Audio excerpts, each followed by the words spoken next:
Senhor presidente, saúdo Vossa Excelência, assim como a ministra Carmen, ministro Fux, o ilustre relator, a Procuradoria-Geral da República, as defesas técnicas, todas as senhoras e os senhores.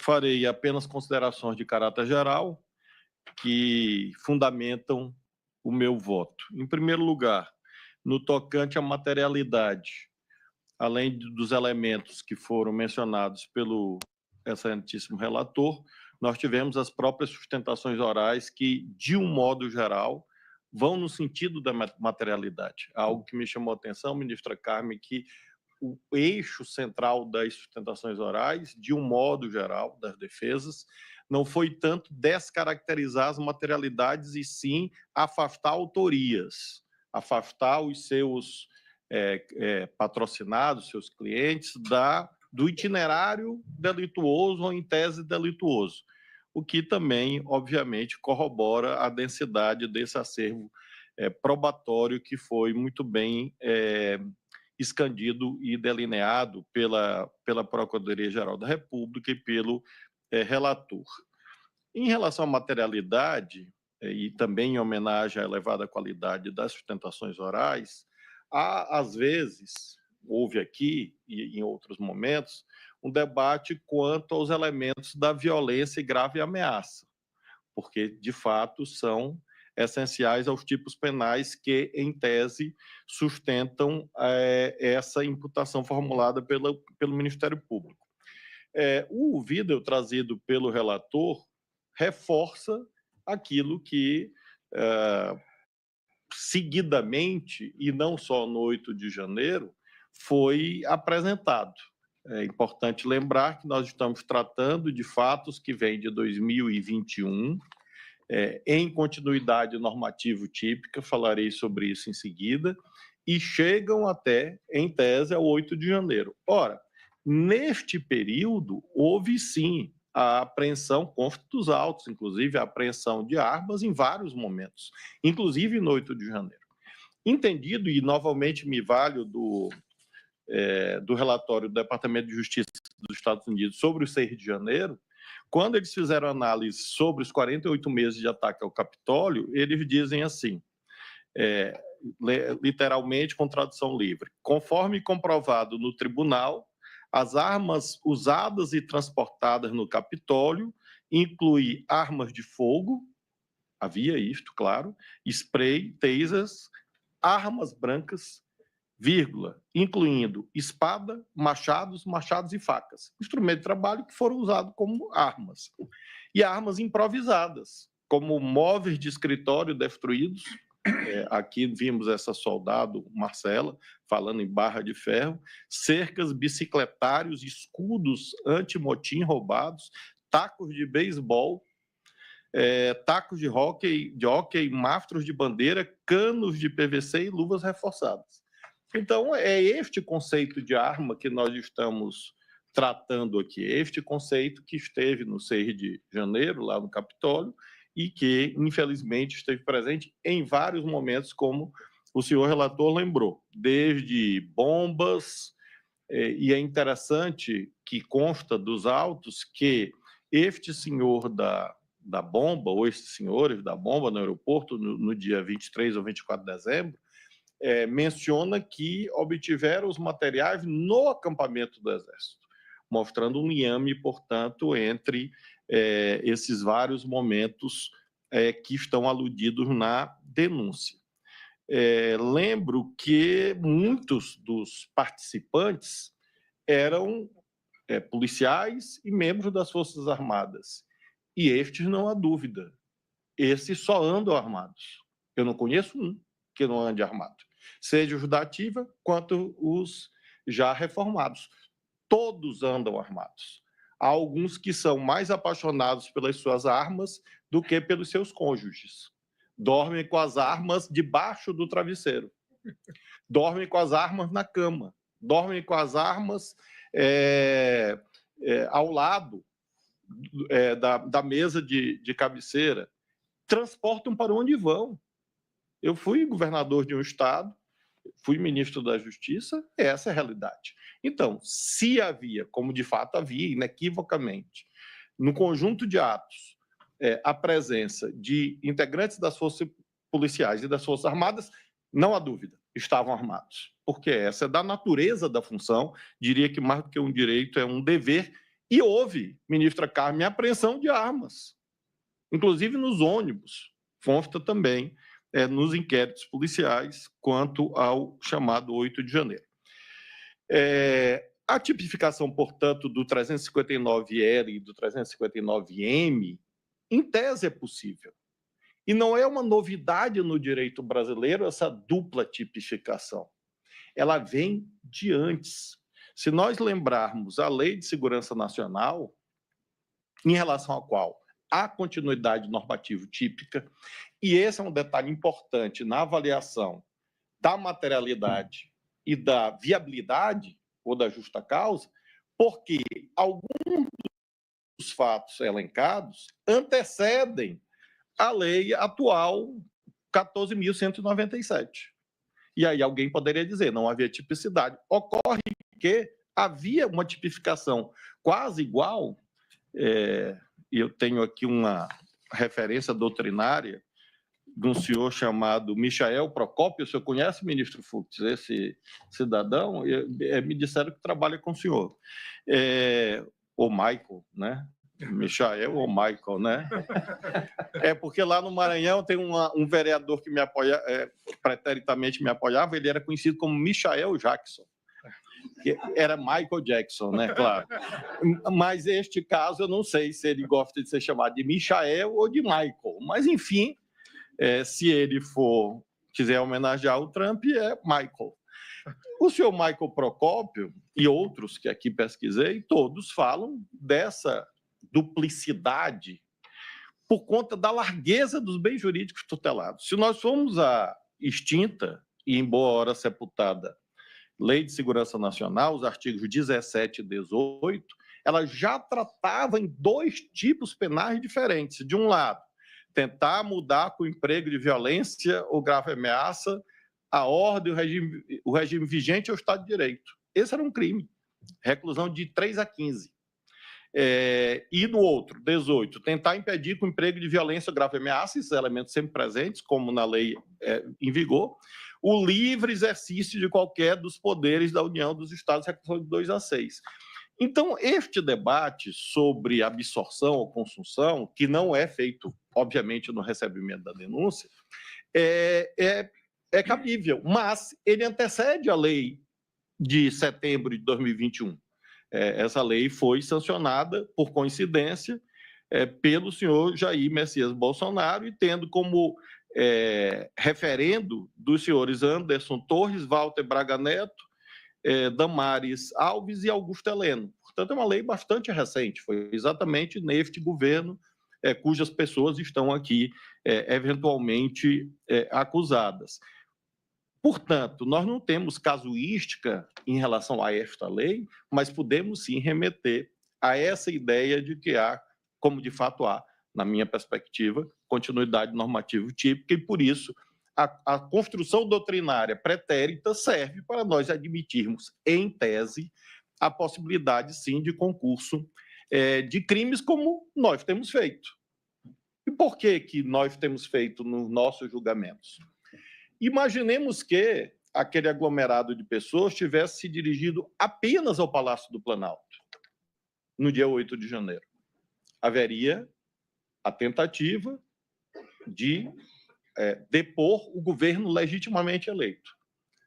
Mas o que o Supremo tem com isto? O que o Congresso tem com isto? E é exatamente a variedade de bens jurídicos tutelados que inspirou o legislador desde sempre nessa ideia de múltiplos tipos penais. Então, nada estranha de que haja essas imputações todas constantes da denúncia e, repito, já de inúmeros acordos do Supremo Tribunal Federal. Em tese, sim, é possível, não há dúvida que é possível que alguém consuma o crime de tentar ou atentar contra o governo legitimamente eleito e não queira destruir o Estado Democrático de Direito e vice-versa.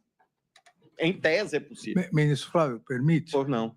Um exemplo ocorreu mundialmente na Polônia, quando o presidente, o Congresso, o parlamento polonês atentaram contra o Tribunal Constitucional polonês, fazendo algo, qualquer semelhança é mera coincidência, que foi feito aqui com o AI-2, de mudar a composição da corte. Lá alteraram de 70 para 65 anos, retroativamente retiraram os 5 juízes que eram contrários às medidas inconstitucionais. Isso é um atentado contra um dos poderes, claro. Mas não é um golpe de Estado, não é porque os poderes políticos continuam. Eu, como já vou fazer 60, me declaro logo contra essa hipótese, porque já estou perto da incidência desta tentativa. Eu e Vossa Excelência, né? Vossa Excelência primeiro. Agora, nós...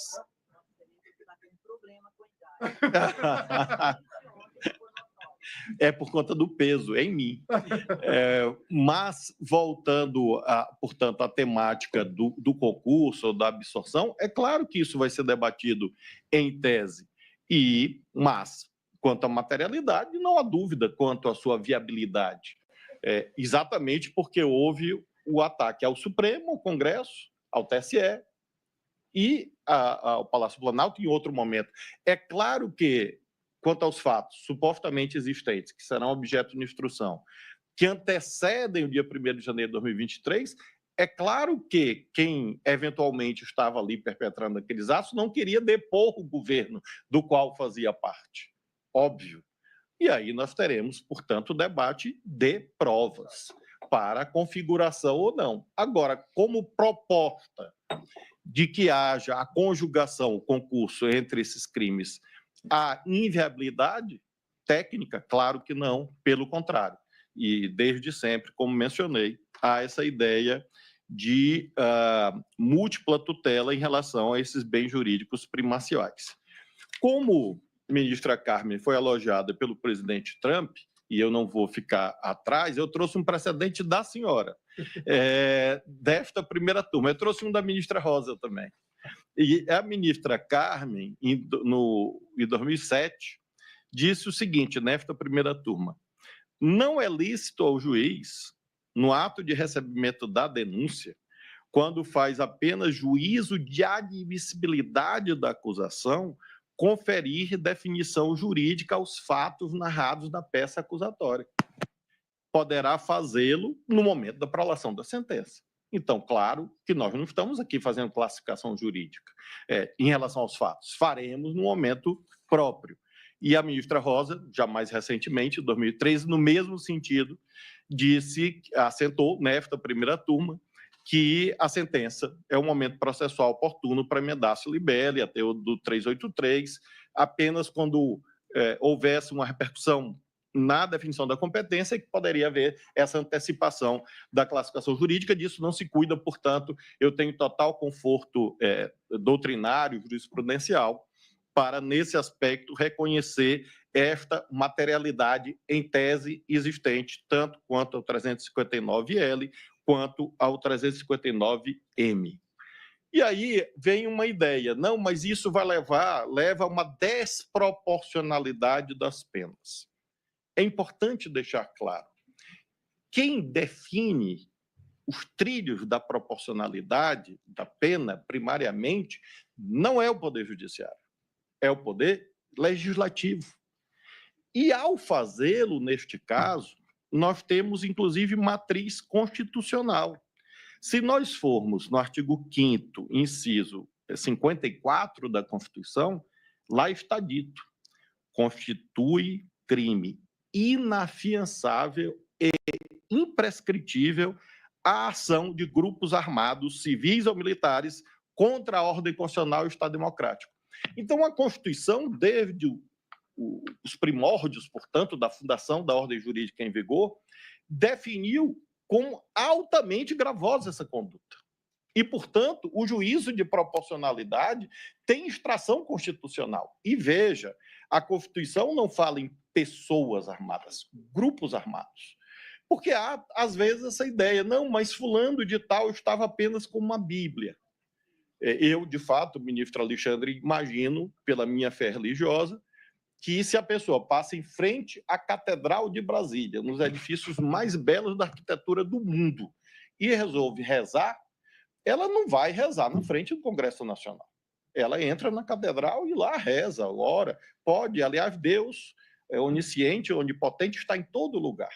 Então, não precisa vir na Praça dos Três Poderes para fazer orações. Então, pouco importa se a pessoa tinha ou não uma arma de fogo ou uma arma branca. O que importa, para fins de debate da classificação jurídica, é que o grupo era armado. O grupo portava armas de fogo, armas brancas, e assim sucessivamente.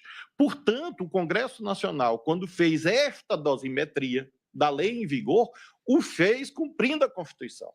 E, portanto, não é o Poder Judiciário, não é o ministro Alexandre de Moraes ou aqueles que o acompanham eventualmente na turma ou dele discordam que estão arbitrariamente fixando penas de índole desproporcional, à vista da magnitude dos valores envolvidos. E se diz também, querido ministro Fux, mas não morreu ninguém. No dia 1º de abril de 64, também não morreu ninguém. Mas centenas e milhares morreram depois. Golpe de Estado mata. Não importa se isto é no dia, no mês seguinte ou alguns anos depois. Vimos isto agora, porque a arte é fonte do direito também, bem sabemos, nas telas, pela pena, de um lado, de Marcelo Rubens Paiva, de outro, pela genialidade de Walter Salles, Fernanda Torres e outros tantos que orgulham a cultura brasileira. Fonte do direito, o que eles estão mostrando ali? Remarcando o caráter permanente e hediondo do desaparecimento de pessoas, de tortura, de assassinatos que derivam de quê? De um golpe de Estado.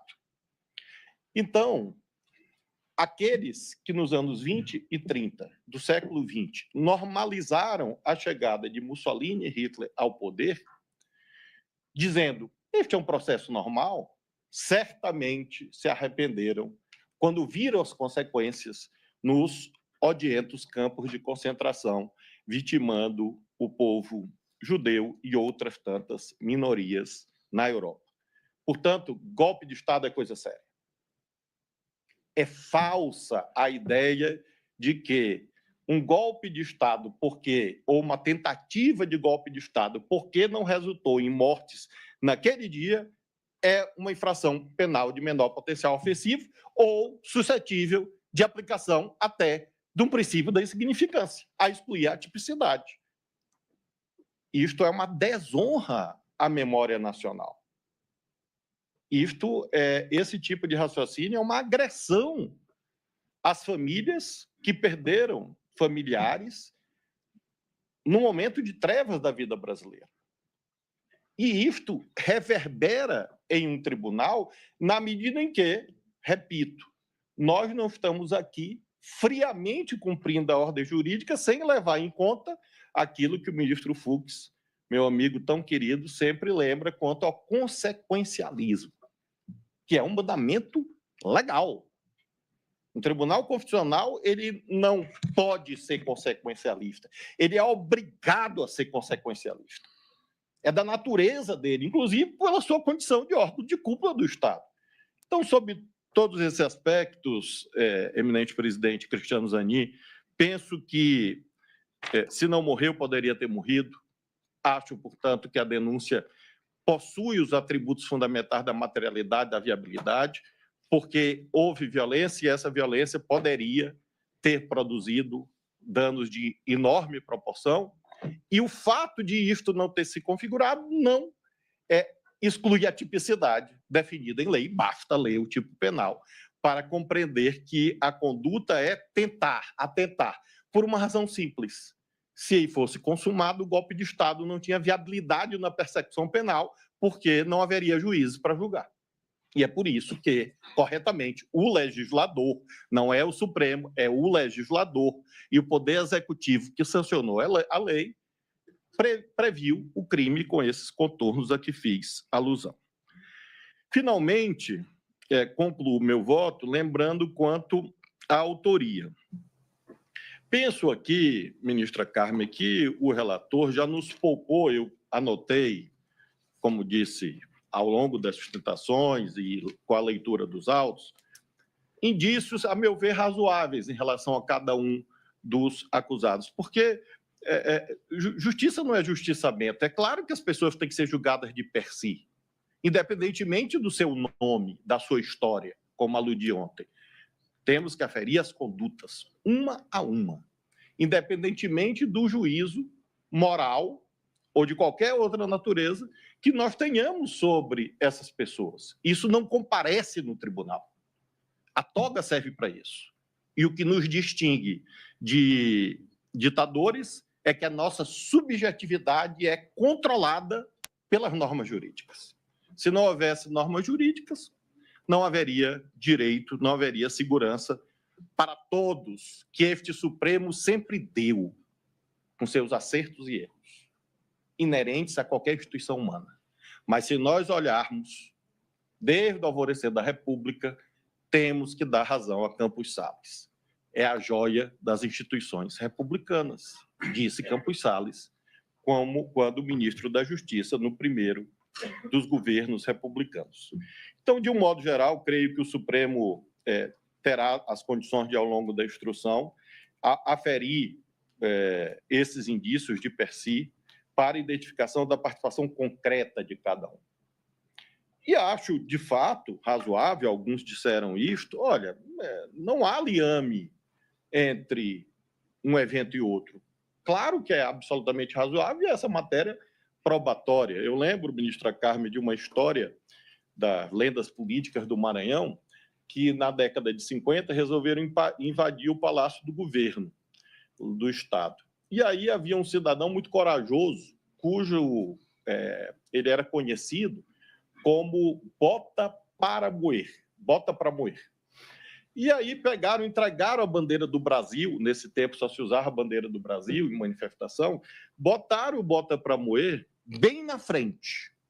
E esta marcha atravessou São Luís, e quando chegou na fronteira do palácio, havia policiais, bota para moer, olhou os policiais, as metralhadoras, e entregou a bandeira nacional com o seguinte brado: a partir daqui, arrumem um mais doido do que eu.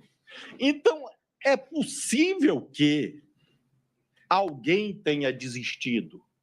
E nós vamos debater se isso configurou ou não o delineamento, a tipificação de uma ou outra conduta, ou de nenhuma, mas no curso da instrução. Esse é o juízo de autoria, né, próprio da instrução processual. E, evidentemente, como mencionei, a classificação jurídica ao final, inclusive quanto à dosimetria, a partir não das vontades individuais de cada um dos julgadores, porque, repito, isto não comparece em um tribunal com a tradição e com a autoridade moral e jurídica que o Supremo Tribunal Federal tem. Com essas considerações, senhor presidente, eu tenho muita convicção de que as razões técnicas expedidas pelo eminente relator são suficientes para, neste momento, acompanhá-lo, ressalvando, obviamente, o final, a cognição definitiva, em que teremos, com certeza, com esta multiplicidade de acusados, percepções diferentes quanto às realidades que se formarão nos autos com a instrução. Mas, nesse instante, creio que a convergência é similar àquela quanto à dor dos brasileiros com a derrota de ontem para a Argentina, né? Acho que há consenso em relação a isso e, a meu ver, há um consenso também quanto às condições da denúncia ofertada pelo Ministério Público. Quanto ao trabalho do Ministério Público, tenho, doutor Paulo Gonet, só um reparo, uma sugestão. O eminente ministro Alexandre, ao fazer o seu resumo, descreveu múltiplos crimes contra a língua portuguesa, e Vossa Excelência não fez nada. A pobre da língua portuguesa merece algum tipo de proteção do Ministério Público, se é que são verdades as frases do ministro Alexandre de Moraes. Com essas considerações, senhor presidente, eu acompanho o relator.